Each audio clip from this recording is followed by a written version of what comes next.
Des moments avec Dieu avaient un temps de réflexion pour chaque jour. 9 décembre. Eau de roche. Et qu'ils ont tous bu le même breuvage spirituel, car ils buvaient à un rocher spirituel qui les suivait, et ce rocher était Christ. 1 Corinthiens 10:4.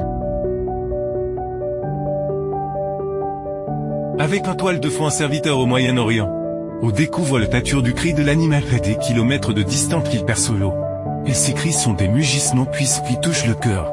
On y ressent la symphonie du désespoir qu'on assiste à la façon dont la nature elle-même tremble. Face à la menace de la mort, comme si on lui avait enfoncé un poignard dans la poitrine. Le serviteur crie et gémit pour avoir de l'eau jusqu'à ce qu'il atteigne. C'est ainsi qu'Israël marche. Assoiffé dans le désert du Moyen-Orient, il réclamait de l'eau.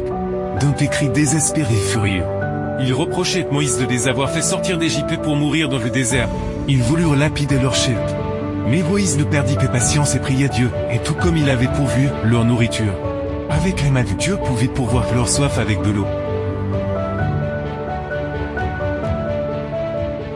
Le Seigneur lui dit, « Voici, je serai avec toi, là-bas, sur le rocher d'Horeb, et tu frapperas le rocher, et il en sortira de l'eau, et le peuple boira. » Moïse obéit, et l'eau jaillit en un courant vif qui approvisionna le campement.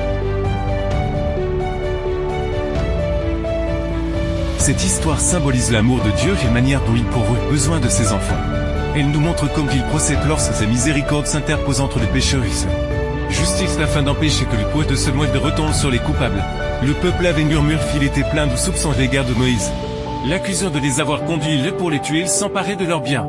Il n'avait aucun respect pour la présence de Dieu qui se trouvait dans le nuage ombrageant.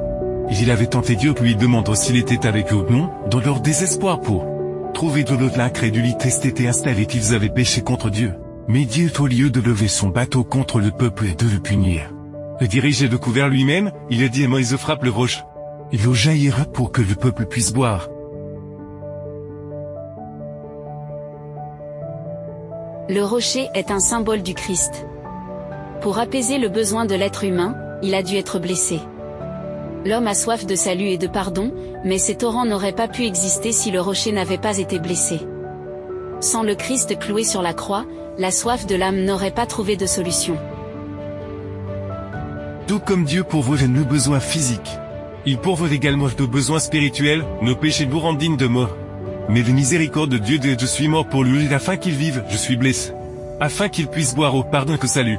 Et pourtant, des millions de personnes refusent de boire l'eau de la vie éternelle et se condamnent à mort.